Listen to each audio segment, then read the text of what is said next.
I was noticing the other day that among the pepper plants that I've grown for this summer, that this particular pepper plant is doing extremely well.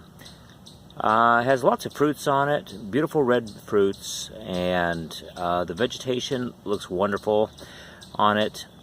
And the thing that really caught my attention is that this particular plant has been very resilient.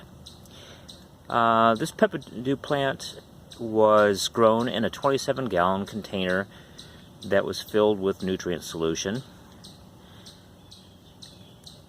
You could tell that looking down at it, I've covered it with black plastic, to help keep the rain out of the container. But the amazing thing about this particular plant is its cold resistance.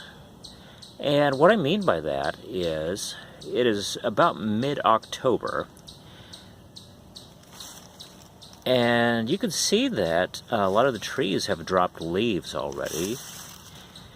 28 degrees this morning. There's even frozen water on top of this bucket lid. But yet, this little plant continues to pump out pods long after other plants have given up producing peppers for the year.